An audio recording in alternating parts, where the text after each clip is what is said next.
Congresswoman Gabrielle Giffords is waking up at a rehab hospital in Houston. As she left Tucson yesterday, people were lining the streets cheering as her ambulance passed by. Her recovery continues to be rather astounding, and our Clayton Sandell has the latest from outside Gabby's new hospital in Houston this morning. Clayton, good morning to you. Good morning, Dan. Well, doctors here tell us that Gabrielle Giffords' transfer to Houston here went flawlessly, and she was put to work right away, beginning her first round of physical therapy within hours of arriving. It's just the latest step in a remarkable recovery that began when the Congresswoman was shot in the head only 2 weeks ago today.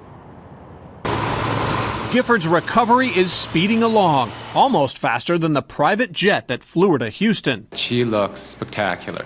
She came into the ICU and she was alert, awake, calm. Less than 2 weeks after a bullet tore through her brain, the Congresswoman left her Tucson hospital headed for a rehabilitation center in Texas. She was cheered along the way. When we were traveling through the streets of Tucson, we could hear applause in the ambulance with Gabby, and she responded very well to that, smiling and in fact even tearing a little bit. Giffords is in intensive care for now, but already getting physical therapy to help build strength. Occupational therapy will help her with routine tasks like eating and brushing teeth. Speech therapists will determine if she can talk and understand language. The team will also test for higher brain functions like the ability to do math.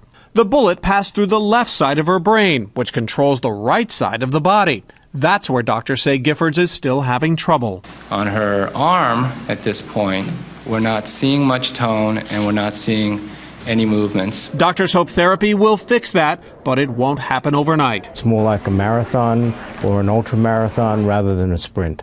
So we're talking about looking at a long period of time here, not a short window. For now, there's at least two things doctors say are working just fine: Giffords' fighting spirit and sense of humor. My exact words were, Gabby, I'm proud to say I voted for you before and I will vote for you again. And she smiled.